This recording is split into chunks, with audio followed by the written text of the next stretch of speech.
Hello guys, welcome to decoding sports. आज हम करेंगे सीयूटी पीजी सीओक्यू P11 का प्रीवियस ईयर क्वेश्चन पेपर 2023 का। ठीक है, तो अगर आप ये क्वेश्चन पेपर चाहते हो तो आप हमारे डिकोडिंग स्पोर्ट्स ऐप से ये आप परचेज कर सकते हो। टेस्ट सीरीज पूरी आप देख सकते हो। राइट हैंड साइड में आप देख सकते हो टेस्ट सीरीज सीयूटी पीजी का देख रहे हो। ये PG BPEd 2 year after graduation. तो आप इसमें व्यू डिटेल्स में जाके आप इस पर्टिकुलर गाइडेंस बैच को परचेज कर सकते हो, या फिर आपको टेस्ट सीरीज चाहिए तो आप ₹200 में फिर टेस्ट सीरीज को परचेज कर सकते हो। वहाँ पे आपको बहुत सारे टेस्टेस मिलेंगे। तो टेस्ट मिलेंगे, उन टेस्टों को आप क्या कर सकते हो, परचेज करके उनको सॉल्व कर सकते हो। ठीक है, चलो आज अब चलते हैं हम लोग आज के क्वेश्चन पेपर की तरफ। तो आज का जो क्वेश्चन पेपर है वो है पीजी सीयूटी पीजी बीपीएड के लिए। ठीक है, तो पहला क्वेश्चन जैसा कि आप देख रहे हो, choose the word spelled correctly. तो सर पहला वर्ड क्या दिया है, एग्जागेरेट। सेकंड वर्ड क्या दिया है, इसमें जो है इसमें ए लगा है। आप देख रहे होगे यहाँ पे जो है कि ए लगा है इधर में, और इधर में ई लगा है। ठीक है, और ये दूसरे वाले वर्ड तीसरे वाले वर्ड में क्या लिखा है, तीनों में ही ई है, इधर में भी ई है। ठीक है, और इधर में भी ई है। और इसमें क्या है कि इधर में ई है लेकिन यहाँ पे ए है। ठीक है, तो जो इसका जो राइट आंसर है वो है हमारा ऑप्शन नंबर 2। ठीक है, ऑप्शन नंबर 2 जो हमारा इसका राइट आंसर है, मतलब कि एग्जागेरेट, ये वाला ऑप्शन। ठीक है, अब आगे चलते हैं। Replace the underline part with the correct option. तो हमको जो ये अंडरलाइन पार्ट है इसको क्या करना है, रिप्लेस करना है। The board is favouring toward signing of the contract with the newly launch technology company. तो पहला ऑप्शन क्या दिया है, was favourable in. Second option क्या दिया है, as a favour will. Third option क्या दिया है, इज इन फेवर ऑफ। और फोर्थ ऑप्शन क्या दिया है, हैज बीन फेवर्ड टू। तो इसका जो राइट आंसर होगा वो क्या होगा, ऑप्शन नंबर 3 जो इसका राइट आंसर होगा, इज इन फेवर ऑफ। इसमें इज दिया है लेकिन यहाँ पे आप देख सकते हो कि यहाँ पे जो इज है वो मार्क्ड नहीं है, तो ये क्या हो सकता है, ये गलती है। तो ये इसमें क्या होगा, ये इस भी जो होगा ये अंडरलाइन होगा। ठीक है, ये इस। अब चलते हैं नेक्स्ट क्वेश्चन की तरफ, क्वेश्चन नंबर 3 की तरफ। Match list one with list two. तो लिस्ट वन आपको लेफ्ट हैंड साइड में दिए और लिस्ट टू आपको क्या दिए, राइट हैंड साइड में दिए। आपको इन दोनों को मैच करना है। ठीक है, तो she is interested in anything dash street street street children. ठीक है, मतलब कि वो इंटरेस्टेड है किसमें, स्ट्रीट चिल्ड्रन में। ठीक है, तो इसमें क्या होगा, जो हमारा ऑप्शन नंबर थर्ड है, तो she is interested in anything concerning street children. ठीक है, फिर जो सेकंड ऑप्शन दिया है आपका, dash his dancing skills he put up a decent performance. मतलब वो अपनी डांसिंग स्किल से डिसेंट परफॉर्मेंस शुरू कर दिया। तो इसका क्या होगा, considering his dancing skills he put up a decent performance. Third में क्या होगा, the puppy kept dash him all the way to the market and back. इसका जो राइट आंसर होगा वो क्या होगा, the puppy kept following him all the way to the market and back. ठीक है, मतलब कि हमारा जो ऑप्शन नंबर 2 है ये हमारा राइट आंसर होगा। तो she is interested in anything का क्या हो जाएगा, फर्स्ट का हो जाएगा थर्ड, और सेकंड का क्या हो जाएगा हमारा फोर्थ, और थर्ड का क्या हो जाएगा फर्स्ट, और फोर्थ का क्या हो जाएगा सेकंड। ठीक है, तो ये ऑप्शन नंबर 2 जो है राइट आंसर है फॉर दिस क्वेश्चन। अब क्वेश्चन नंबर 4 की तरफ चलते हैं। Replace the underline part with the correct option. हमको रिप्लेस करना है ये जो अंडरलाइन पार्ट है इसको विद द करेक्ट ऑप्शन के साथ। तो had he worked hard for the tournament he had is the match. अगर उसने ज्यादा मेहनत की होती तो वो क्या करता, वो मैच जीत गया होता। ठीक है, तो जो इसका राइट आंसर होगा वो क्या होगा, ही वुड हैव इज्ड। तो इसका जो राइट आंसर है वो क्या होगा, ऑप्शन नंबर 4। अब आगे चलते हैं। Rearrange the given sentence into a meaningful paragraph. तो आपको क्या करना है, ये सारे जो चार सेंटेंसेस दिए इनको क्या है, आपको एक मीनिंगफुल पैराग्राफ में अरेंज करना है। ठीक है, तो इसमें क्या क्या दिया है, पहला पॉइंट देखते हैं हम लोग, by means of words and leading him to do. Second point में क्या बोला, the typically form of this kind of composition is that of a speech और sermon address to an audience.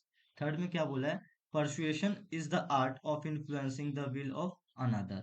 और लास्ट ऑप्शन में क्या, last point में क्या बोला है, some particular act advocated by the speaker और राइटर। तो इसमें जो सबसे पहले लाइन होगी वो होगी, persuasion is the art of influencing the will of another. मतलब पहला पहला हमारा ये हो जाएगा। ठीक है, अब सेकंड कौन सा होगा, सेकंड में क्या बोला है कि by means of words and leading him to do. जो उसका परसुएशन उसको करने में उसको हेल्प मिलेगी, ठीक है। ये हो गया हमारा सेकंड। ठीक है, अब थर्ड कौन सा हो जाएगा हमारा? थर्ड जो हो जाएगा, some particular act advocated by the speaker और राइटर। तो ये हमारा क्या हो जाएगा? ये हो जाएगा थर्ड वन, ठीक है। और द फोर्थ वन क्या हो जाएगा हमारा? बी वन, क्योंकि वो एक बचा है तो हमारा फोर्थ हो जाएगा।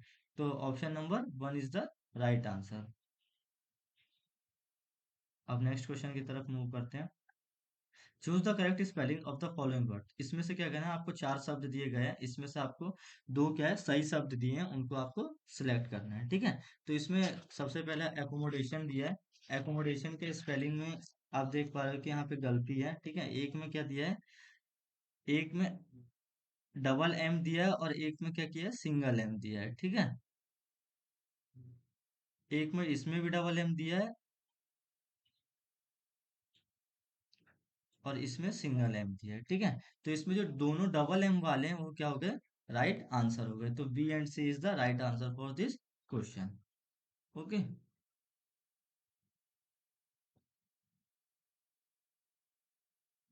अब नेक्स्ट क्वेश्चन की तरफ आते हैं। Match the list one with list two.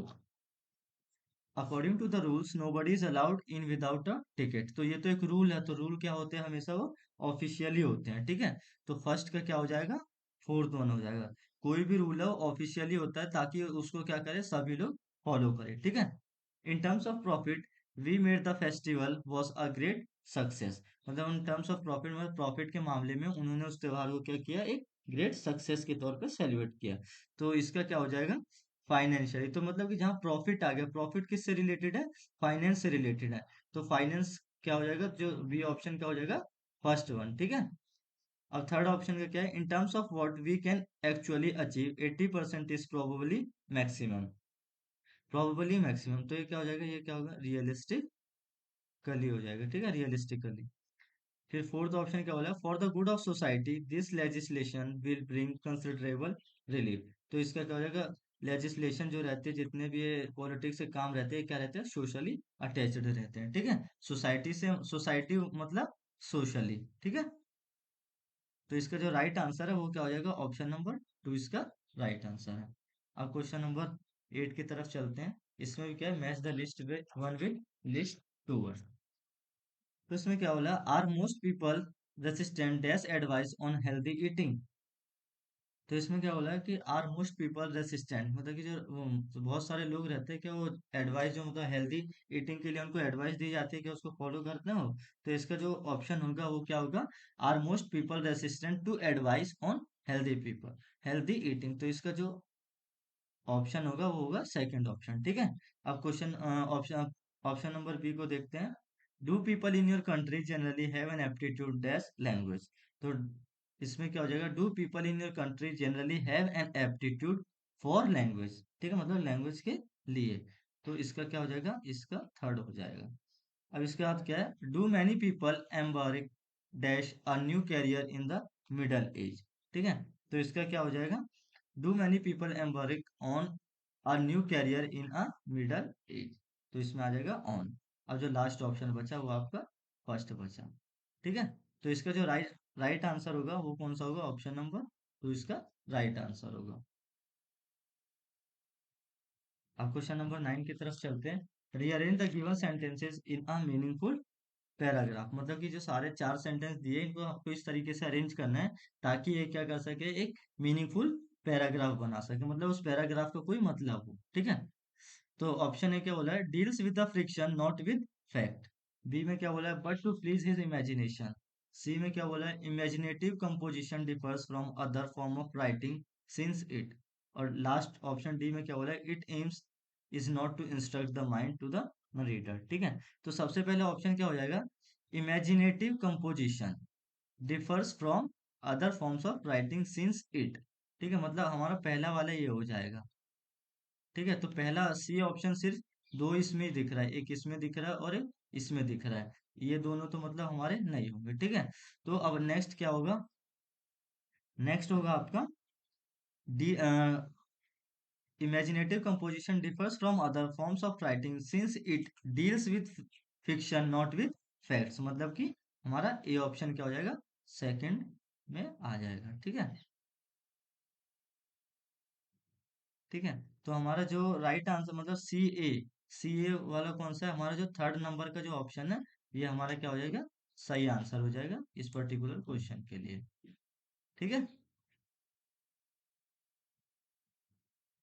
अब आगे चलते हैं। इसमें भी match list one with list two. List one को क्या करना है, लिस्ट टू के साथ हमको मैच करना है। ठीक है। इसमें एक साइड सेंटेंसेस दिए, एक साइड क्या दिया, एडजेक्टिव्स दिए हैं। ठीक है। तो इसमें से पहले आप एक बार सेंटेंसेस को देख लीजिए। They have proved that the doctors were dash in the diagnosis of the illness. ठीक है। The damage was dash, he was dash after the run. ठीक है। और डी, डी में क्या बोला है, it is an dash investigation. तो आप जैसा सबसे आसान सेंटेंस आपको इसमें लग रहा होगा सी वाला, he was dash after the run, मतलब कि वो क्या हो गया, दौड़ने के बाद उसको क्या हो गया, दौड़ने के बाद क्या होता है, एग्जॉस्टेशन होता है ना, मतलब थकान होती है। ठीक है। तो इसमें दिया है उसके लिए एग्जॉस्टेड। तो एग्जॉस्टेड क्या हो जाएगा, मतलब सी का हो जाएगा हमारा थर्ड। तो सी का थर्ड, सॉरी सी का हो जाएगा सेकंड। तो सी का सेकंड किस किस में दिया है, ये देखो एक बार ऑप्शन में देखो, सी का सेकंड किस किस में दी, सी का सेकंड सिर्फ और सिर्फ एक फोर्थ ऑप्शन में दिया है। ठीक है। तो फोर्थ ऑप्शन क्या हो जाएगा हमारा, राइट आंसर हो जाएगा। इस तरीके से आप अपनी कॉमन सेंस लगा के इन क्वेश्चंस को सॉल्व कर सकते हो। ठीक है। अब क्वेश्चन नंबर 11 की तरफ चलते हैं। क्वेश्चन नंबर 11 में क्या बोला है कि यहाँ पे आपको एक पैराग्राफ दिया है, read the given passage and answer the questions that follows. ठीक है। Crypto detectives are cleaning up by cracking down. तो एक बार इस पैराग्राफ को हम लोग पढ़ लेते हैं, फिर इससे रिलेटेड क्वेश्चंस को हम लोग सॉल्व करते हैं। Before a new breed of cryptocurrency detectives help bring him down, Ryan Felton marketed his crypto scheme. तो रियान फेल्टन ने क्या किया था, उसने जो ये क्रिप्टो की जो स्कीम थी इसको लाया था। ठीक है। क्रिप्टो स्कीम को उसने लाया था with a grandiose promise, he was creating a Netflix on the blockchain. ठीक है। He called the crypto themed streaming services flick.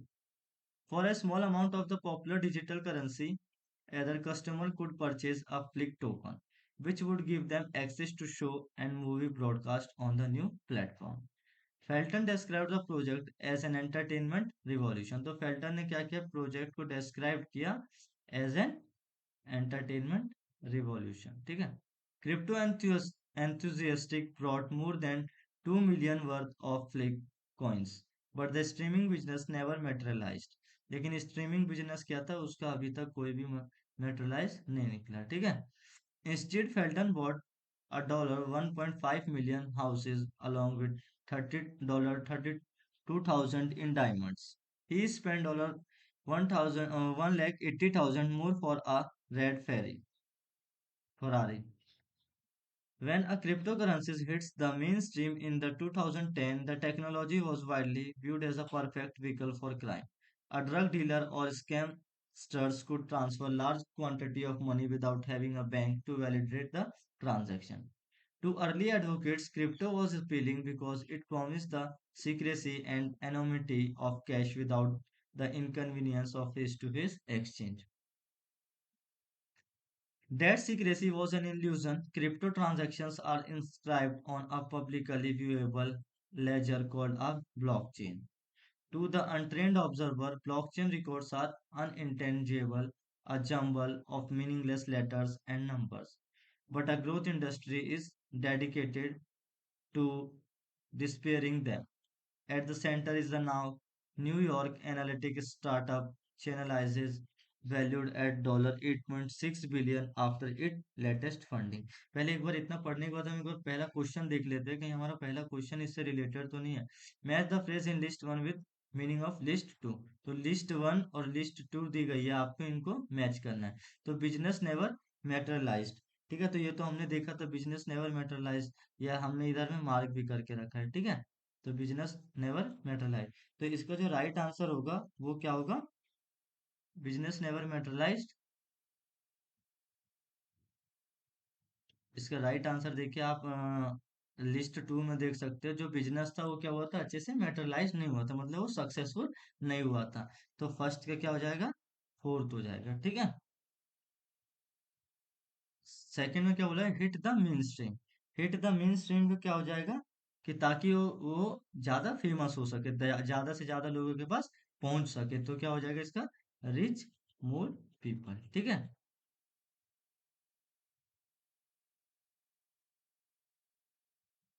फिर हम लोग आगे देखते हैं इसको। With tens of millions of dollars in federal contracts, Chainalysis was built a reputation as one of the crypto industry leading detectives, a team of blockchain analysts that helps the government track transactions. As US federal agencies orchestrate an aggressive crackdown on crypto fraud, Chainalysis has come to occupy an increasingly important position in the industry. The company markets itself to the government and private company as a force for good in a badly behaved sector, a firm whose business is solving crimes and cooperating with public officials. After the FTX exchange imploded its bankruptcy, lawyer hired Chainalysis to disentangle the web of entitles at the center of Sam Bankman-Fried's empire and track the $400 million in the crypto. Data hacker stole from the FTX. Chainalysis has been conducting some light diplomacy. In April, it hosted a conference to bring together government officials and the newly chested crypto executives who are trying to win back.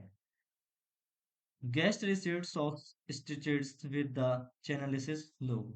अब इससे related question देख लेते हैं। Win back trust, तो win back trust का क्या हो जाएगा कि मतलब जो उसका जो ट्रस्ट था वो वापस नहीं आ सकता, ठीक है। तो इसका क्या हो जाएगा, gain the confidence of others once again. तो इसका हो जाएगा ऑप्शन नंबर 2। अब ऑप्शन नंबर 2 के बाद क्या है हमारा जो लास्ट पॉइंट दिया है, penetrating the well of the secrecy, तो इसके लिए एक ही बचा ऑप्शन नंबर 3, तो ये इसका हो जाएगा। तो इसका जो राइट आंसर है वो क्या हो जाएगा, क्वेश्चन ऑप्शन नंबर 1। अब नेक्स्ट क्वेश्चन देख लो उससे रिलेटेड, सेम पैराग्राफ दिया है, ठीक है। पैराग्राफ को पढ़ लीजिएगा। Compare the sentences in the list one with the suitable propositions from the list two, मतलब ये एक साइड में आपको लेफ्ट हैंड साइड में सेंटेंसेस दिए और राइट हैंड साइड में आपको क्या दिए, प्रोपोर्शंस दिए, तो आपको क्या करना है, इनको इसमें फिल करना है, ठीक है। तो पहला सेंटेंस क्या बोला है, in your country are childrens largely subservient dash their parents, ठीक है। तो इसका जो राइट आंसर होगा वो क्या होगा, in your country are childrens largely subservient to their parents, ठीक है। मतलब कि पहले सेंटेंस का जो आंसर होगा वो होगा two. Do most driver show are total disgraded dash the speed limit, तो इसका क्या हो जाएगा, do most driver show a total discredit for the speed limit, ठीक है। मतलब अगर आप देख रहे हो फर्स्ट का फोर्थ किस में दिया है, फर्स्ट का फोर्थ सिर्फ एक ही में दिया है, तो आप अपनी कॉमन सेंस से यूज करके इसी आंसर को मार्क कर सकते हो, क्योंकि फर्स्ट का फोर्थ और अदर 3 ऑप्शंस में दिया ही नहीं है। फिर नेक्स्ट क्वेश्चन की तरफ चलते हैं। Match the names with their list one with list two, अब यहाँ कुछ नेम्स दिए हैं उनको क्या करना है, हमको मैच करना है, ठीक है। तो रियान फेल्टन कौन थे, रियान फेल्टन क्या थे, the man who marketed the crypto scheme, जैसा कि हमने पहले पैराग्राफ में देखा था कि ये वो इंसान था जिसने क्या क्रिप्टो स्कीम को लाया था, ठीक है। तो फर्स्ट का सेकंड आप देख पा रहे हो कि दो में ही दिए हैं, ठीक है। बाकी फर्स्ट में और फोर्थ ऑप्शन में नहीं दिया, ठीक है। तो इसके लिए हमको आगे भी देखना पड़ेगा। अब सेकंड ऑप्शन में क्या दिया है, चेन एनालिसिस, तो चेन एनालिसिस कौन थे, न्यूयॉर्क एनालिटिकल स्टार्टअप था ये, ठीक है। न्यूयॉर्क का एक एनालिसिस करने वाला एक स्टार्टअप था जो एनालिसिस करता था क्रिप्टो स्कीम्स के बारे में, ठीक है। अब थर्ड बी का भी सेकंड सेकंड दोनों में दिया है। अब आगे चलते हैं, सैम बैंकमैन फ्रायर, तो सैम बैंकमैन फ्रायर कौन था, सैम बैंकमैन फ्रायर क्या था, the head whose firm lost $400, ठीक है, जिसकी फर्म ने क्या किया था, 400 का लॉस सहा था, ठीक है। तो इसका क्या हो जाएगा, फोर्थ हो जाएगा, सी का फोर्थ। सी का फोर्थ होगा तो मतलब कि ये सी का फोर्थ यहाँ आप देख सकते हो, ये इस वाले ऑप्शन में दिया, मतलब कि ऑप्शन नंबर 3 जो है हमारा वो राइट आंसर है इसके लिए,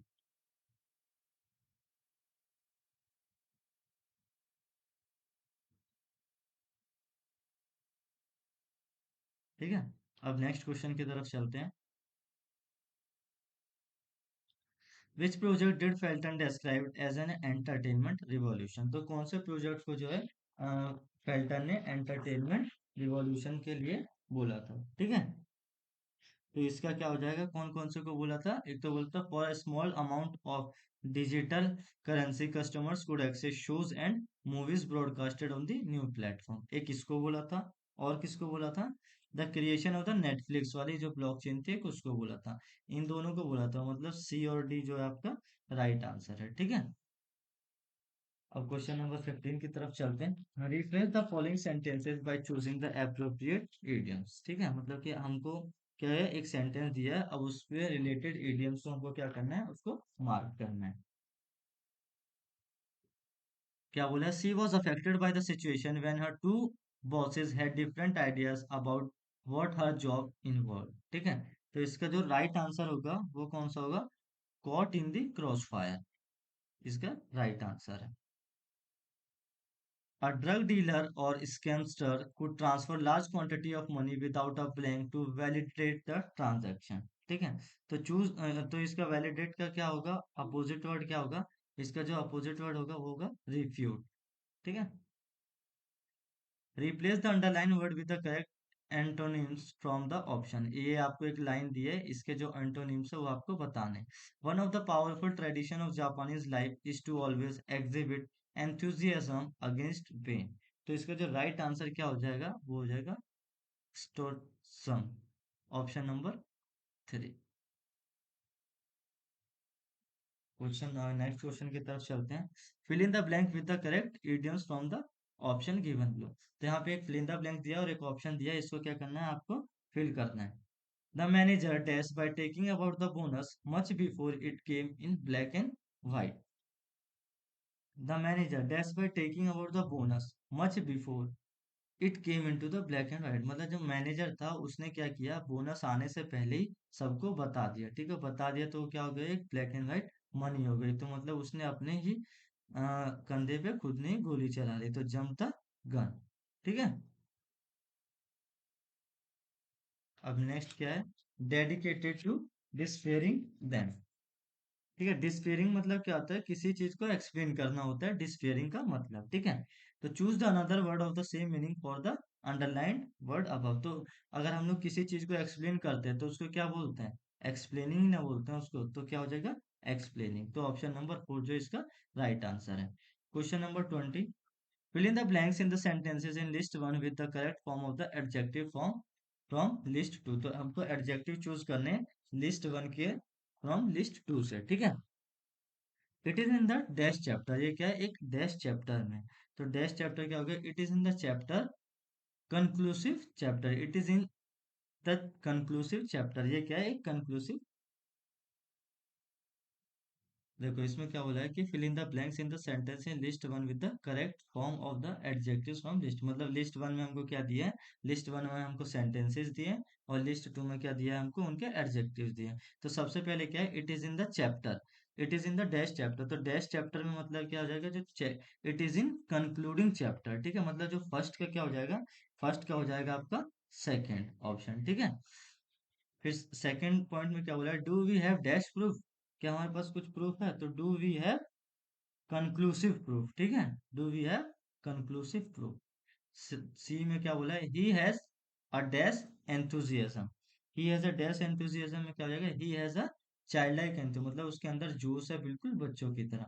अब लास्ट ऑप्शन आपका फर्स्ट हो जाएगा क्योंकि वो ये बचा है। तो इसका जो राइट आंसर है वो कौन सा हो जाएगा? Third one is the right answer for this question.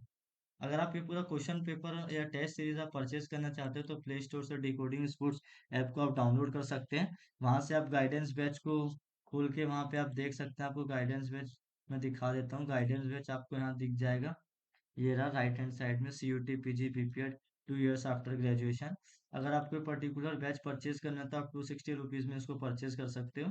अगर आपको टेस्ट सीरीज चाहिए अपनी प्रिपरेशन को और अच्छी करने के लिए, तो आप उसको ओनली 200 रुपीज में वेरियस टाइप ऑफ टेस्ट आप उसके अंदर अटेम्प्ट कर सकते हो, ठीक है।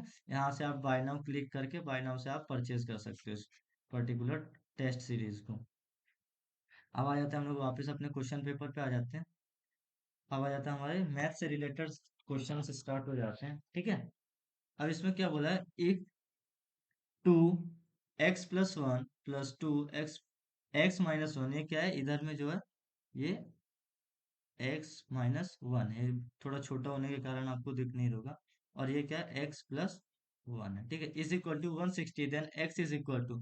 अब हमको इसमें x की वैल्यू फाइंड करनी है, ठीक है। तो सबसे पहले हम ये देखेंगे कि 160 के क्या क्या फैक्टर्स होते हैं, 160 के क्या क्या फैक्टर्स होते हैं, ठीक है। तो इसके जो फैक्टर्स है, 2 है, 4 है, 8 है, 16 है, फिर आपके 32 है, 64 है, ठीक है, और 128 है, ठीक है। इसके आगे भी हो सकते हैं। तो 32 और 160 है, 128 है, सॉरी, 32 और 128 है। जब हम इन दोनों को ऐड करेंगे, 32 प्लस 168 को हमने ऐड किया, तो कितना आ गया हमारा, 160 आ गया, ठीक है। अब 160 से हम फाइंड करते हैं। तो क्या बोला है हमको, x की हमको वैल्यू निकालनी है, ठीक है। तो x की वैल्यू निकालने के लिए हम क्या करेंगे, 160 है, तो 2x-1 plus 2x+1 is equal to 32 plus 128। अब आप 32 को कैसे लिख सकते हो, 32 को आप 2 टू द पावर 5 भी लिख सकते हो, और 128 को आप लिख सकते हो 2 टू द पावर 7, ठीक है। तो x-1 क्या हो जाएगा हमारा, तो x-1 हो जाएगा हमारा 5। अब इसको आप सॉल्व करोगे तो x is equal to 5+1 is equal to 6। अगर आपको चेक करना है कि हमारा 6 जो आंसर है वो सही है कि गलत, तो आप क्या करोगे, ये x+1 को भी ले लो, ठीक है। तो x+1 इज इक्वल टू 7, ठीक है। तो इसको सॉल्व करोगे तो x is equal to 7-1 is equal to 6। तो मतलब हमारा आंसर 6 जो है वो राइट आंसर है फॉर दिस क्वेश्चन। तो option number 2 is the right answer for this question, ठीक है।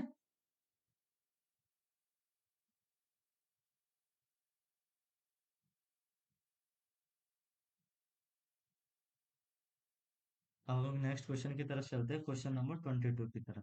इन अ क्लास ऑफ 60 स्टूडेंट, एक क्लास थी जहाँ पे क्या है, 60 बच्चे थे, उन 60 बच्चों का 70% स्टूडेंट पास इन मैथ्स, 60 बच्चों में से 70% बच्चों ने मैथ्स में पास किया है, 60% बच्चों ने इंग्लिश में पास किया है। What is the minimum percentage of student who pass in both the papers. तो क्या मिनिमम परसेंट है कि जो दोनों सब्जेक्ट में बच्चे पास हुए हैं, ठीक है। तो सबसे पहले हम देखते हैं कि टोटल परसेंट हमेशा कितना रहता है, टोटल परसेंट हमेशा 100 ही रहता है, 100%, ठीक है। अब 100% में 70% ने पास किया है मैथ्स में, और 60% ने पास किया है इंग्लिश में, तो टोटल कितना हो गया है, 130% हो गया, ठीक है। ये क्या होगा, टोटल 130%। जब हम 130 को 100 से माइनस कर देंगे, तो हमारा 30% आ जाएगा। मतलब कि जो ये 30% बच्चे हैं, इन्होंने क्या किया है, इन्होंने दोनों सब्जेक्ट में पास किया है, ठीक है। तो ऑप्शन नंबर थर्ड जो इसमें राइट आंसर है। अब नेक्स्ट क्वेश्चन देखते हैं। P start business with ₹4500, and मतलब पी ने एक बिजनेस स्टार्ट किया, ठीक है। उसका कैपिटल कितना है इसमें, एक मिनट, उसका जो कैपिटल है इसमें पी का, वो कितना, 4500, ठीक है। और एक इसका दोस्त भी आ गया, क्यू, वो कितने महीनों बाद आया, वो आया आफ्टर 3 मंथ्स के बाद आया, ठीक है। मतलब कि 3 महीने के बाद आया, तो उसका जो कैपिटल है वो 9 महीने तक का होगा, लेकिन इसमें उसका कैपिटल हमको नहीं बताया गया, तो ये हमको नहीं पता है, ठीक है। अब उसका जो प्रॉफिट है, प्रॉफिट शेयरिंग रेशियो जो इनका है, वो क्या दिया है, हमको दिया है 3:4, ठीक है। After year the profit is divided, मतलब जो भी प्रॉफिट होगा इनका वो 3:4 के लिए जाएगा, ठीक है। तो इसको तो पूरे साल भर के लिए वो मिलेगा, प्रॉफिट मिलेगा 4500 पी को, तो क्योंकि ये तो स्टार्टिंग से ही चल रहा है। उसका जो क्यू दोस्त है वो 3 महीने बाद आया, मतलब वो 9 महीने के लिए आया सिर्फ, ठीक है। और ये कितने महीने के लिए आया, ये 12 महीने के लिए आया, ठीक है।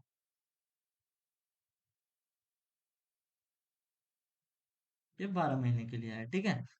तो अब क्या करेंगे हम लोग, पहले पूरा 12 महीने के लिए हमारी जो वैल्यू होगी वो निकाल लेंगे, तो इन दोनों को हम लोग मल्टीप्लाई कर देंगे, तो कितना आ जाएगा हमारा, अगर इनको करेंगे तो ये आ जाएगा हमारा 54,000, ठीक है। अब इसका तो हमको पता नहीं है, क्योंकि ये तो 3 महीने बाद आया था, ये तो सिर्फ 9 महीने के, तो अब इसका फाइंड करना है हम लोगों को, ठीक है। तो 54,000 के लिए आया है। अब जो हमारा क्यू था, ये इसकी टोटल कैपिटल हो गई फॉर द ईयर, ठीक है। 54,000 उसकी कैपिटल हो गई पूरे साल के लिए। अब जो क्यू था, उसका क्यू का जो रेशियो है वो क्या दिया है, 4, ठीक है। अब इससे हम लोग उसकी वैल्यू फाइंड कर लेंगे। ये 54,000 इंटू 4/3 कर देंगे, ठीक है। इंटू 4/3 कर देंगे। अब 3 से क्या होगा हमारा, इसको हम लोग काटेंगे तो कितना आ जाएगा ये, 3 × 1 = 3, तो 1, और ये बचा 2 और 4, तो 24 8 टाइम आता है, तो 8 और बाकी 30 सेम एज इट इज। तो 18,000 को जब हम लोग मल्टीप्लाई करेंगे 4 से तो कितना आएगा, ये आएगा हमारा 18 4 से कितना होता है, 72, ठीक है। 72,000, ठीक है। तो 72,000 आ गया। अब 72,000 तो उसका पूरे साल का आया है, लेकिन हमको तो सिर्फ 9 महीने का निकालना है।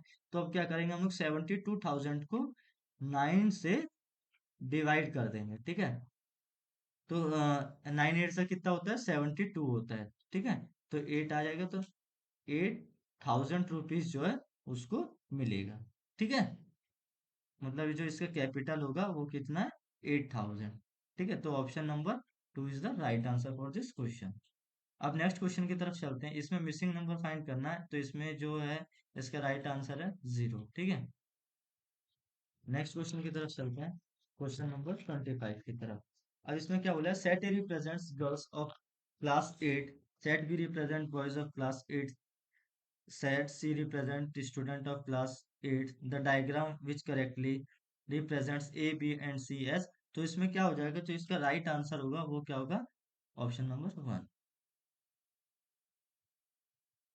अब ये क्वेश्चन देखते हैं, region showing educated employer but not confirmed in a job is, इसमें क्या बोला है कि हमको उस वाले रीजन को बताना है जिसमें एजुकेटेड एम्प्लॉयड हैं, ठीक है। एजुकेटेड एम्प्लॉयड हैं लेकिन but not confirmed in the job, educated भी है वो एम्प्लॉयड भी है लेकिन उनके पास जॉब नहीं है, ठीक है। तो देखो आप यहाँ देख पा रहे हो कि बी जो है, बी क्या है, एजुकेटेड भी है और एम्प्लॉयड भी है, ठीक है। वो क्योंकि इस दोनों सर्कल के अंदर आ रहे हैं लेकिन इस ट्राइंगल से बाहर है, ठीक है। और आप एक ये डी को देख पा रहे होगे, डी क्या है, वो भी एजुकेटेड है, एम्प्लॉयड है बट लेकिन उसके पास जॉब नहीं है, तो इसका आंसर क्या हो जाएगा, बी एंड डी, ठीक है। अब नेक्स्ट क्वेश्चन की तरफ चलते हैं। ये आपके जो जीके से रिलेटेड क्वेश्चन है, age of voting was reduced from 21 to 18 in the year 1988, it is contained in which article of the constitution, जो एज है वोटिंग की क्या कर दी गई, 21 से 18 साल कर दी गई, कब की गई है, 1988 में, ठीक है। लेकिन ये किस आर्टिकल के अंदर में आता है, ये आता है आपका आर्टिकल नंबर 326 के अंदर आता है, ठीक है। अब नेक्स्ट क्वेश्चन की तरफ चलते हैं। The shaded region represents given A B C circles represent lawyer doctors and जजेस रिस्पेक्टिवली, ठीक है। तो यहाँ 3 सर्कल दिए हैं आपको, लॉयर भी दिख रहे हैं, डॉक्टर भी दिख रहे हैं, जजेस भी दिख रहे हैं, ठीक है।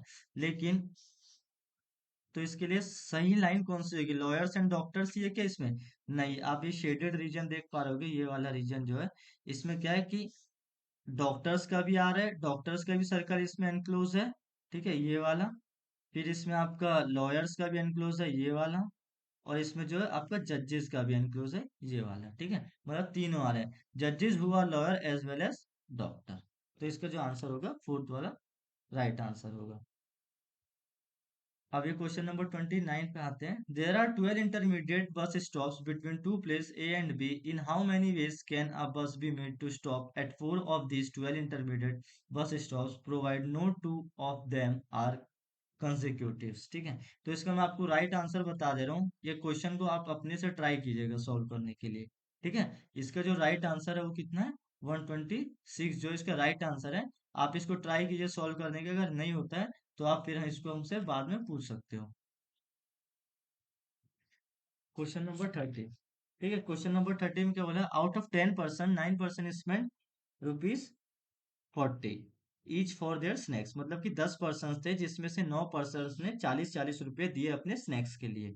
The 10% spend ₹18 more than the average expenditures of all the 10, लेकिन जो 10वां पर्सन था, ठीक है, 10वें पर्सन ने क्या किया, 18 रुपए ज्यादा खर्च किए, जो कि उनका एवरेज एक्सपेंडिचर आ रहा था उससे। दसों को मिला के क्या एवरेज एक्सपेंडिचर आएगा, तो दसों के एक्सपेंडिचर से ज्यादा उसने 18 रुपए खर्च किए। ठीक है, the total money spend by all of them was, तो कितना मनी उन्होंने टोटल स्पेंड खर्च किया। ठीक है, तो अब इसको हम लोग कैलकुलेट करते हैं।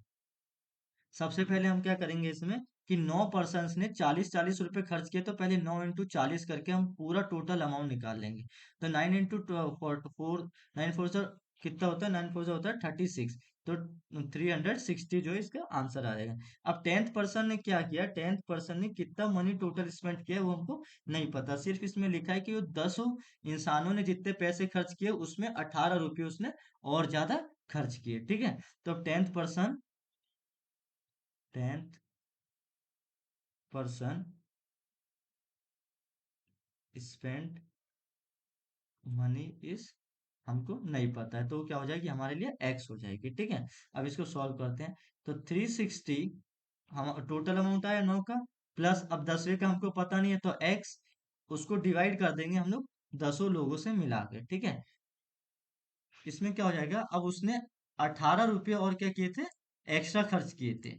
ठीक है, 18 रुपये उन्होंने 10 लोगों से का जो टोटल अमाउंट आ रहा था उससे ज्यादा खर्च किए थे। ठीक है, तो इसमें हम लोग ऐड कर देंगे 18। ठीक है, इज इक्वल टू एक्स। अब हमारा अब ये वाला जो एक्स है वो क्या है, हमारा टोटल अमाउंट आएगा। ठीक है, तो अब इसको सॉल्व करेंगे तो क्या हो जाएगा, 360 plus X is equal to X minus, ये इधर प्लस में है 18, तो इधर आ जाएगा तो ये माइनस में हो जाएगा, ये ब्रैकेट में आ जाएगा, और ये 10 इधर डिवीजन में है तो इधर आएगा, तो मल्टीप्लीकेशन हो जाएगा। ठीक है, अब इसको आप सॉल्व करोगे तो 360 प्लस, अब ये सारे जो न्यूमेरिकल वैल्यूज है उनको एक साइड कर दो, जो आपके ये एक्स और वाई वगैरह है इनको आप एक साइड कर दो। ठीक है, तो 360 प्लस कितना हो जाएगा, जब आप ये 18 और 10 को मल्टीप्लाई करोगे तो कितना आएगा, 180 आ जाएगा। ठीक है, तो 180 जो आएगा वो माइनस में आएगा इधर, क्योंकि इसके आगे साइन किसका लगा है, माइनस का लगा है, तो माइनस। लेकिन जब वो आपके लेफ्ट हैंड साइड में जाएगा तो क्या हो जाएगा, प्लस में हो जाएगा। ठीक है, फिर उसके बाद क्या हो जाएगा आपका x, अगर आप 10 से मल्टीप्लाई करोगे x को तो 10x अपने साइड ही है, और इधर का जो x है प्लस में, अगर ये इधर आ जाएगा राइट हैंड साइड में तो माइनस हो जाएगा, तो माइनस एक्स। तो 360 प्लस 180 कितना हो गया, 540 हो गया। अब ये कितना हो जाएगा, ये हो जाएगा 9x। ठीक है, 9x के बाद अब आप इसको निकालने के लिए x is equal to 540 divided by 9 is equal to कितना आ जाएगा, 60। तो मतलब 60 रुपीज उसने एक्स्ट्रा खर्च किए थे। ठीक है, तो जो टोटल आ रहा था 9 लोगों का वो कितना आ रहा था, 360 आ रहा था टोटल। तो अब 360 9 लोगों का रहा, लेकिन उसमें क्या बोला कि उसने और ज्यादा पैसे खर्च किए थे। तो वो कितने ज्यादा खर्च किए थे, उसने 60 रुपए और ज्यादा खर्च किए थे। ठीक है, तो 360 प्लस 60 कितना हो जाएगा, 420 रुपीज उसने क्या किया, टोटल एक्स्ट्रा दिए हैं। ठीक है, तो इसका जो 420 है वो आपका ऑप्शन नंबर 2 में है। ठीक है, तो ये ऑप्शन नंबर 3 में है, तो ये क्या हो जाएगा आपका राइट आंसर हो जाएगा।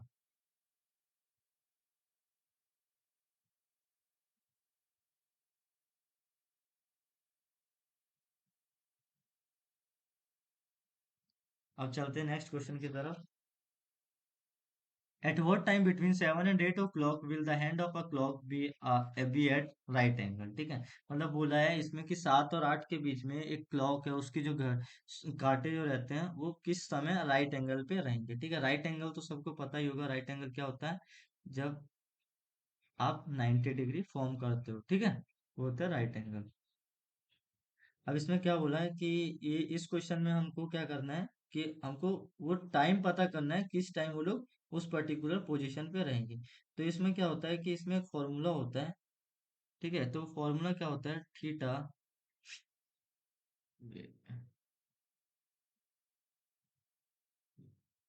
ठीक है, तो क्या हो जाएगा, theta is equal to 30h - 11/2 m।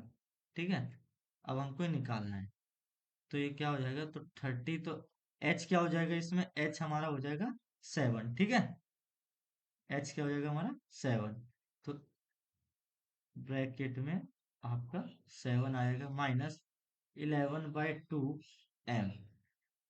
ठीक है, ये हो जाएगा। अब थीटा कितना है हमारा, 90 डिग्री था, तो 90 ये आगे आ जाएगा, ठीक है। 90 degree is equal to 210 minus 11/2 m, ठीक है, ये हो जाएगा। अब इसके बाद हम क्या करेंगे, देख, इसके बाद हम क्या करेंगे, इनको सॉल्व करेंगे आगे, ठीक है। तो ये जो 210 और 90 है, ये क्या आ जाएंगे, ये दोनों एक साइड आ जाएंगे, ठीक है। तो 90, नहीं, ये 11 को हम लोग पॉजिटिव बना देते हैं, ठीक है।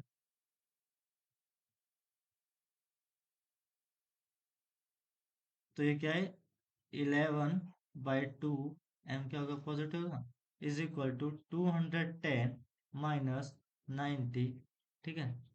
तो ये 210, 90 माइनस करेंगे 210 में से, तो कितना आएगा, 120। 11/2 m एज इट इज रहेगा वो। फिर इसके बाद क्या करेंगे, इसके बाद हम इसको सॉल्व करेंगे, ठीक है। तो ये m is equal to 120 into, क्योंकि इधर डिवीजन में है, तो इधर आएगा तो मल्टीप्लीकेशन में हो जाएगा, डिवाइडेड बाय 11। तो कितना हो जाएगा, 240 डिवाइडेड बाय 11 करोगे तो कितना आ जाएगा आपका, 21, ठीक है। 21 फिर पॉइंट पॉइंट में आ जाएगा, लेकिन 21 पॉइंट, इसको अगर आप मिक्स्ड फ्रैक्शन में लिखोगे तो ये आएगा आपका 9/11, ठीक है। तो m की वैल्यू आपकी क्या आ रही है, 21 9/11, ठीक है। तो इसमें ऑप्शन दिया है क्या, तो इसमें ऑप्शन दिया है, ऑप्शन नंबर 4 आप देख सकते हो कि इसका राइट आंसर है, ठीक है। अब नेक्स्ट क्वेश्चन की तरफ चलते हैं। 10 points are marked on a straight line and 11 points are marked on the another parallel straight line, ठीक है। How many triangles can be constructed with the vertices among the above point? देखो इसमें क्या बोला है कि एक ऐसे एक स्ट्रेट लाइन है, ठीक है। इस पे क्या है कि पहली स्ट्रेट लाइन पे कितने पॉइंट्स बोले, 10 पॉइंट्स।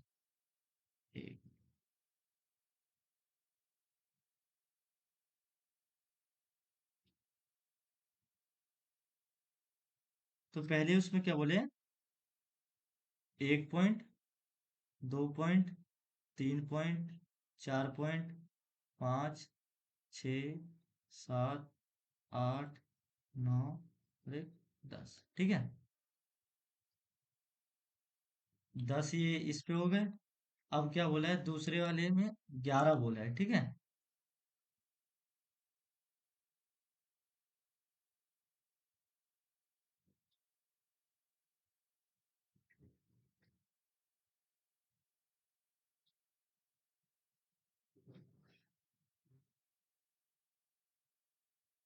1, 2, 3, 4, 5, 6, 7, 8, 9, 10 और एक 11, ठीक है। तो 11,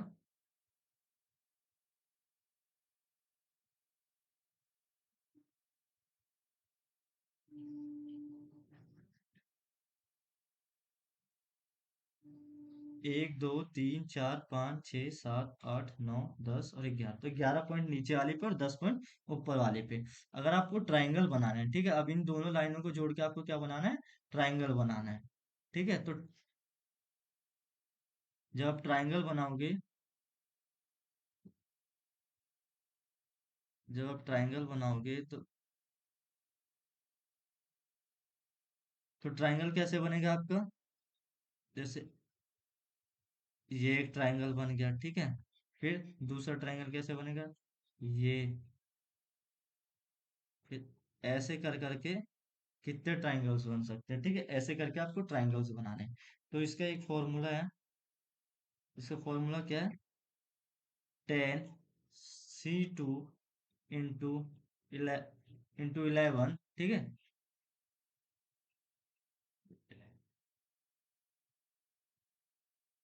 इंटू 11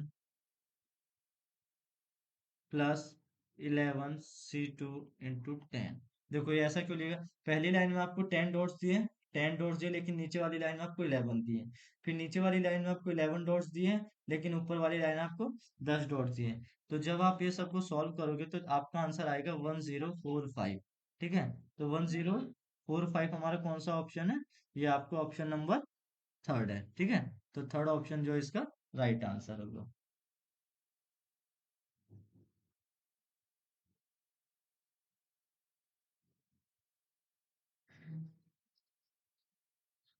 अब अगला क्वेश्चन देखते हैं। The following unit which is responsible for converting, तो converting data received from the user into the computer under, मतलब जो भी डाटा हमको बाहर से मिलता है, मतलब जैसे हम कोई भी कंप्यूटर को कमांड देते हैं तो कंप्यूटर उस कमांड को कैसे समझेगा? वो समझता है इनपुट यूनिट के थ्रू उसको समझता है। ठीक है, अब नेक्स्ट क्वेश्चन पे चलते हैं। Human eye is a sensory organ which help us to see the object, identify the correct statement. तो इसमें हमको करेक्ट स्टेटमेंट फाइंड करना है। तो इसमें जो करेक्ट स्टेटमेंट है हमारा ऑप्शन नंबर वन है, one and C. Inner most layer of eye is called retina. ठीक है, which has photo receptors cell. अब जो सी ऑप्शन है, photo receptor cells are not present in the blind spot. अगर blind spot में भी photo receptor cell होते तो फिर वो ब्लाइंड थोड़ी ना होता। ठीक है, क्वेश्चन नंबर 35। तो क्वेश्चन नंबर 35 में क्या हो रहा है? In the following diagram boys who are not athletes but are disciplined are indicated by which number. इसमें क्या हो रहा है कि वो वाले बॉयज जो क्या है, एथलीट नहीं है लेकिन डिसिप्लिन्ड है, आर इंडिकेटेड, तो कौन से? तो बॉयज जो दिए गए हैं आपको एक पर्टिकुलर रेक्टेंगल के हिसाब से बताएगा, तो मतलब ये वाला जो इसके अंदर ही होगा। ठीक है, ये वाले के अंदर, लेकिन वो एथलीट नहीं है, तो एथलीट क्या है, सर्कल से दर्शाया गया है। ठीक है, बट आर नॉट डिसिप्लिन, लेकिन वो डिसिप्लिन है। तो डिसिप्लिन में कौन किससे दर्शाया गया है? ये ट्राइंगल स्क्वायर से दर्शाया गया है। तो इसका जो राइट आंसर है वो होगा टू। ठीक है, अब आते हैं क्वेश्चन नंबर 36 की तरफ। The batting average for the 20 innings of a cricket cricket player is 25 run. The highest score is in an inning exceed his lowest score bye 86। देखो, अगर एक प्लेयर का 20 इनिंग में एवरेज स्कोर है 25 run, तो हम उसका टोटल स्कोर निकाल सकते हैं। तो उसका टोटल स्कोर क्या होगा? टोटल स्कोर होगा उसको 20 × 25 कर दोगे आप, तो उसका टोटल स्कोर आ जाएगा। तो मतलब 500 रन उसने पूरे 20 इनिंग्स में बनाए हैं। ठीक है, अब जो उसका हाईएस्ट स्कोर है is an inning exceed his lowest, तो highest score minus lowest score उसका कितना है? 86 है। ठीक है, रिमेनिंग 18 इनिंग्स में क्या बोला है कि if these two innings are exhausted the average score of the remaining 18 inning is 24, मतलब उसने एवरेज स्कोर 18 इनिंग में कितना है? 24 रन है। तो इसका भी हम लोग टोटल स्कोर निकाल सकते हैं। टोटल स्कोर कैसे निकलेगा? 18 × 24 कर दो तो आपका आ जाएगा 432 रन। ठीक है, 432 रन आ जाएंगे आपके, मतलब 432 रन में। तो हाईएस्ट स्कोर और लोएस्ट स्कोर को जब आप इनके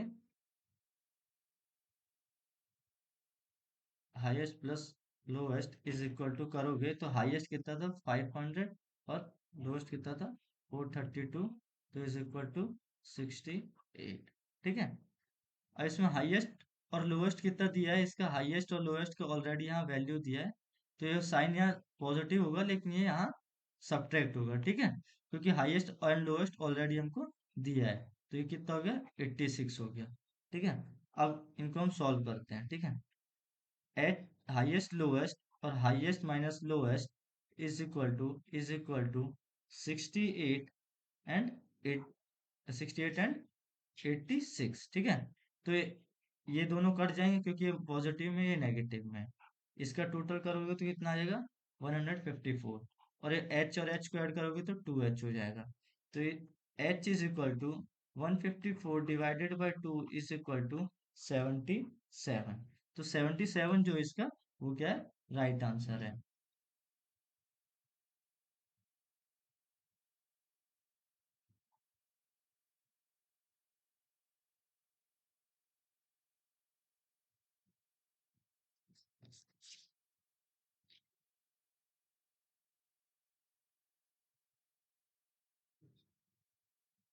ठीक है, हम नेक्स्ट क्वेश्चन की तरफ चलते हैं। क्वेश्चन नंबर 37 की तरफ। इफ एक्स, ये स्टार है, ठीक है, इसको मल्टीप्लीकेशन मत समझ लेना, ये स्टार दिया है। ठीक है, स्टार होता है ना, ये वाला स्टार, वो वाला स्टार दिया है। ठीक है, X star Y is equal to 3x - 2y plus X Y, then 3 star 4 plus 4 star 3 is equal to, तो ये क्या होगा? तो इसमें आपको कुछ नहीं करना है, सिंपली आपको मल्टीप्लीकेशन करनी है। ठीक है, तो मल्टीप्लीकेशन कैसे करनी है इसमें आपको, कि जो आपको वैल्यू दी है, मतलब X star Y is equal to 3x - 2y plus X Y. ठीक है, अगर आपको ये दी है तो इसमें क्या करना है, पहले आपको इसमें पुटिंग वैल्यू 3 स्टार 4, मतलब आपको x को मान लेना है 3 और y को मान लेना है 4। ठीक है, अब इसके बाद आपको इस पर्टिकुलर इक्वेशन में फिल करना है। तो इज इक्वल टू 3 × 3 - 2 × 4 प्लस 3 × 4, तो ये कितना आ जाएगा? ये आ जाएगा हमारा 9 -8 प्लस 12। ठीक है, अब 12 और 9 को ऐड करेंगे, पहले पॉजिटिव पॉजिटिव नंबर्स को ऐड कर लो, तो कितना आएगा? 21। ठीक है, 21 में से आप 8 को माइनस करोगे तो कितना आ जाएगा? 13। ठीक है, अब अगले में क्या करना है, सेम। अब हमको अगला कुछ उसमें क्या दिया है, 4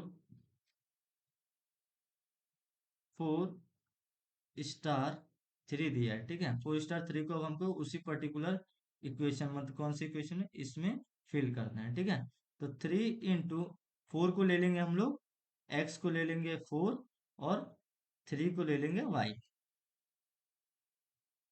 ठीक है, तो 3 × 4 - 2 × 3 प्लस 4 × 3।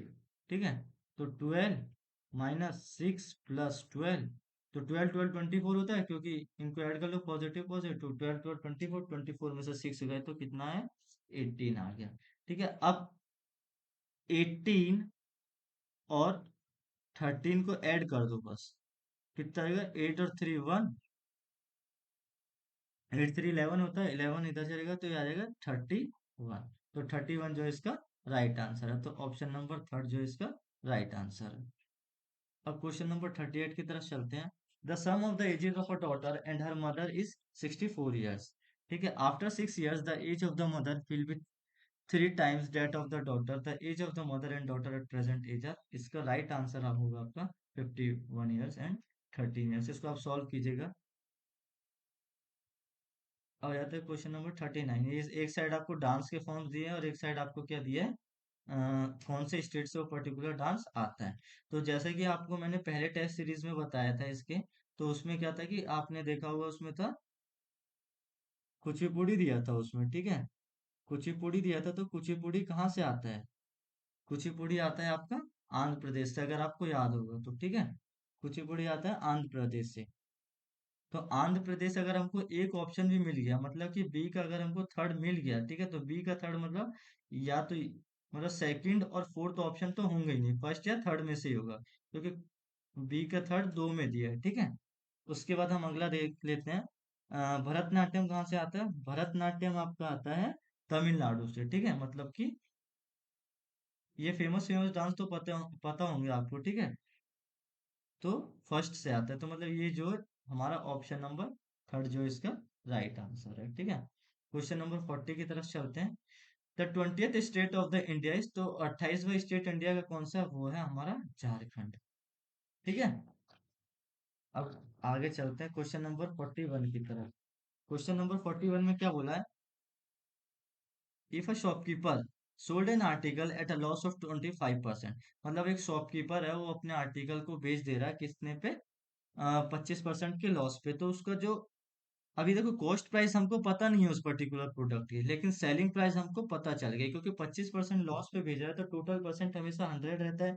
तो अगर वो 25% लॉस पे बेच रहा है तो मतलब उस पर्टिकुलर प्रोडक्ट के 75% प्राइस पे बेच रहा है। ठीक है, तो 75 को अगर हम लोग 100 से डिवाइड करेंगे तो आएगा 0.75। ठीक है, और कॉस्ट प्राइस मान लो वाई ले लो, चलो इस बार। ठीक है, वाई, तो उसका जो सेलिंग प्राइस क्या हो जाएगा, वो हो जाएगा 0.75 वाई। ठीक है, अब 0.75 वाई इतना समझ गए। If the selling price had been increased by the ₹200, अगर जो हमारा सेलिंग प्राइस है वो क्या होगा, ₹200 से बढ़ गया, मतलब कि 0.75 तो पे तो उसने बेचा है, ठीक है। अब वो ₹200 उसमें और बढ़ोतरी हो गई, ठीक है। There would have been a gain of 15%, तो उसमें क्या होगा, उसके जो कॉस्ट प्राइस है उसमें 15% का उसको प्रॉफिट होगा। तो कॉस्ट प्राइस तो हमको पता नहीं है, तो प्लस 15% इसमें कर देंगे, ठीक है। फिर इसको सॉल्व करने के बाद जो हमारा आंसर आएगा वो आएगा 500, ठीक है। तो आंसर नंबर वन जो इसका राइट आंसर। अब क्वेश्चन नंबर 42 की तरफ चलते हैं। B D E F and L have different weights, is heavier than D but lighter than B, L is heavier than F but lighter than D, the heaviest one is, तो इसमें जो सबसे heaviest होगा वो होगा आपका B, ठीक है। In Microsoft window different applications and documents are represented by, तो ये किसके द्वारा शो किए जाते हैं, जो अलग अलग एप्लीकेशंस रहते हैं आइकन्स के द्वारा शो किए जाते हैं। The shortcut key use to immediately return to the desktop is, तो शॉर्टकट की क्या होता है कि डेस्कटॉप पे वापस आने के लिए, तो डेस्कटॉप का जो डेस्कटॉप है डी से चालू हो रहा है, तो कंट्रोल विंडो की प्लस डी से वो हो जाए। The one who gains unauthorized access, destroys vital data, denies legitimate user services और cause problems for their target is called, ये क्या रहता है, एक तरह का वायरस टाइप रहता है, तो ये होता है हमारा क्रैकर रहता है, ठीक है। तो ऑप्शन नंबर 4 इसका सही आंसर है। अब अगला क्वेश्चन देखते हैं। Which of the following conclusion logical by follows the given two statement, all pens are newspapers, some newspapers are car, no car is tree। conclusion, some pens are true, some newspapers are tree, तो ये जो दोनों ही conclusion है ये क्या है, गलत है, neither one nor two follows, ठीक है। अब एक क्वेश्चन नंबर 47 पे आते हैं। Pankaj fire 6 shots to Sameer, ठीक है। पंकज फायर करता है 6 शॉट और समीर फायर करता है 2, but Pankaj can hit the balloon only once in 4 shot, मतलब जो पंकज है, देखो दो लोग हैं इसमें, पंकज और एक समीर, ठीक है। पंकज कितने शॉट्स फायर करता है, 6, समीर कितने करता है, 2, ठीक है। पंकज जो हिट करता है एक बैलून को हिट करता है, ठीक है, कितने में से, 4 में से, तो जो इसका एक्यूरेसी है, जो इसका एक्यूरेसी है वो कितना हो गया, 1/4, ठीक है। अब उसका समीर का क्या बोला, Sameer can hit the balloon once in 2 shot, मतलब 2 शॉट ले रहा है तो हर एक दो में से एक बार वो अपने टारगेट को अचीव कर ले रहा है, तो इसका एक्यूरेसी क्या हो गया, इसका एक्यूरेसी हो जाएगा 1/2, ठीक है। अब इन दोनों के शॉट्स का रेशियो क्या है, कितने कितने शॉट्स ले रहे हैं, ये ले रहा है 6 और ये ले रहा है 2, तो 6:2 को हम लोग 3:1 लिख सकते हैं उसके सिंपलेस्ट फॉर्म में करके, ठीक है। अब इसके बाद क्या करेंगे, तो इसके बाद हम लोग करेंगे मल्टीप्लाई, ठीक है। क्यों मल्टीप्लाई करेंगे, क्योंकि जो उसकी एक्यूरेसी के हिसाब से, ठीक है। तो जो पंकज है, पंकज कितने शॉट्स ले रहा है, 6, और उसकी एक्यूरेसी क्या रही है, 1/4, मतलब कि 4 से उसको मल्टीप्लाई कर देंगे, ठीक है। क्योंकि 6 × 1 6, क्या हो जाएगा, 6 4 जा कितना हो जाएगा, 24, तो 24 आएगा, ठीक है। अब उसके बाद क्या है कि जो समीर है, समीर ने तो 2 ही शॉट्स लिए थे, तो 24 × 2 करेंगे तो कितना आएगा, 48 शॉट्स, मतलब इतने इतने शॉट्स किसने लिए थे, ये लिए थे पंकज ने,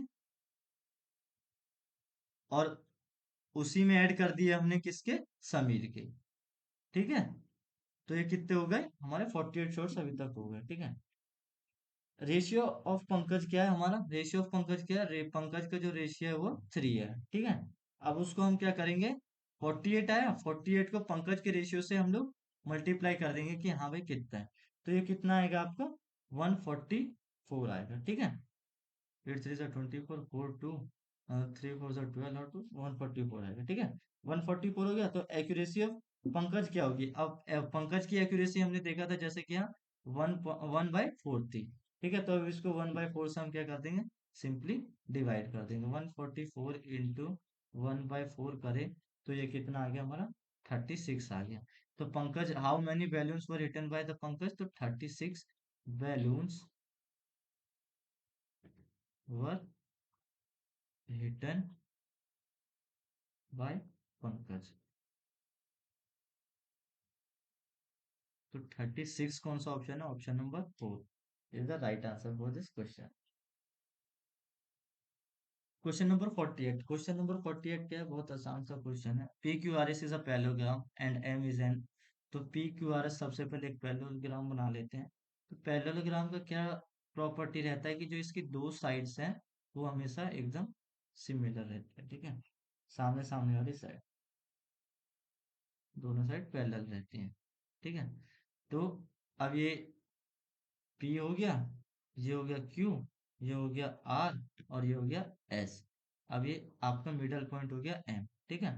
तो ये ऐसे आ गया, ये इधर से ऐसे चलेगा, थोड़ा लाइन टेढ़ा हो रहा है, ठीक है।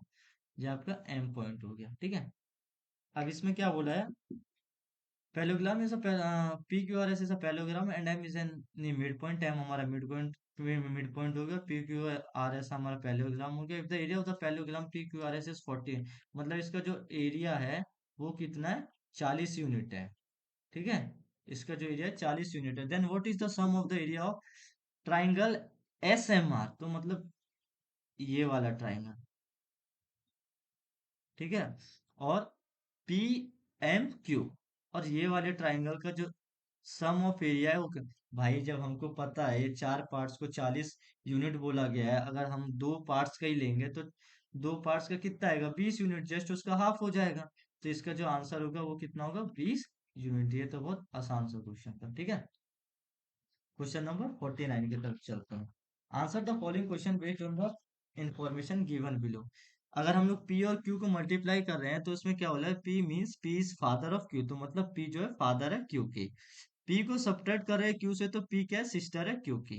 P को एडिट कर रहे हैं Q के साथ तो क्या है, P मदर है Q की। अगर P को डिवाइड कर रहे हैं तो P is brother of Q।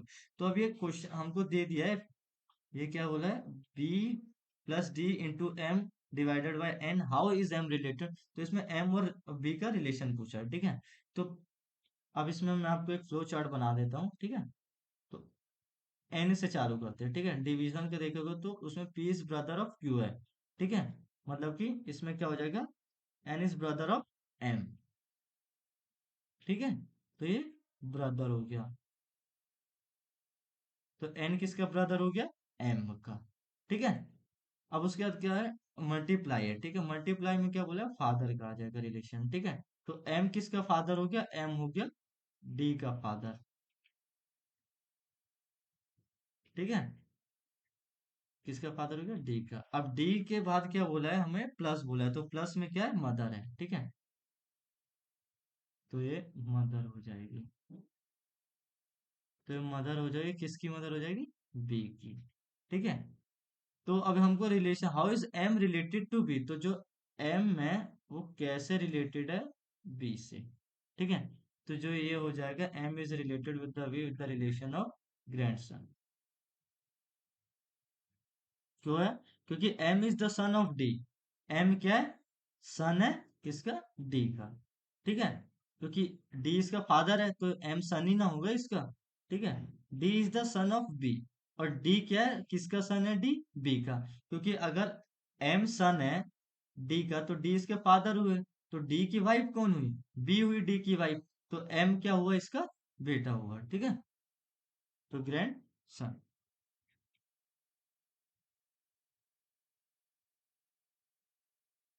Last question है, P is Q's brother, R is Q's mother, S is R's father, T is S mother, then how is P related to। तो इसका answer होगा, इसका भी क्या है, देखते हैं चलो। P is brother of Q, ठीक है। देयरफॉर क्या हो जाएगा कि P is एक क्या है, मेल है, ठीक है। अब P, R is the mother of P, R क्या है, मदर हो जाएगी P की, एंड Q, क्योंकि P क्या है, उसके ब्रदर है, ठीक है। And R R daughter of S. चलो इसको लिख के समझाते हैं। पी क्या है, is the,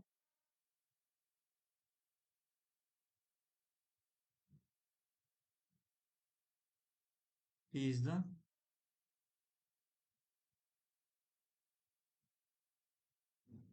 P is the brother of Q, therefore क्या हो जाएगा, देयर फोर पी क्या है, इज अ मेल। तो पी क्या है, मेल है, ठीक है। अब R is the mother of P और क्यू। आर क्या हो जाएगी, मदर हो जाएगी पी और क्यू की, क्योंकि ये दोनों तो भाई बहन है। तो R is the mother of P and Q. And R, R क्या है, डॉटर है किसकी, एस की।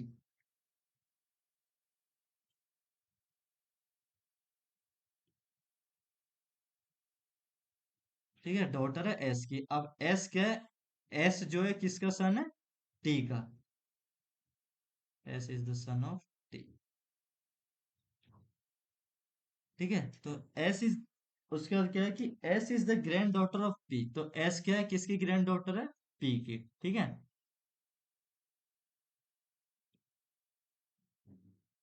एस क्या है, ग्रैंड फादर है किसके, पी के। तो पी क्या हो गया, तो पी ये तो ग्रैंड सन हुआ ना, तो इसका आंसर क्या हो गया, ग्रैंड सन।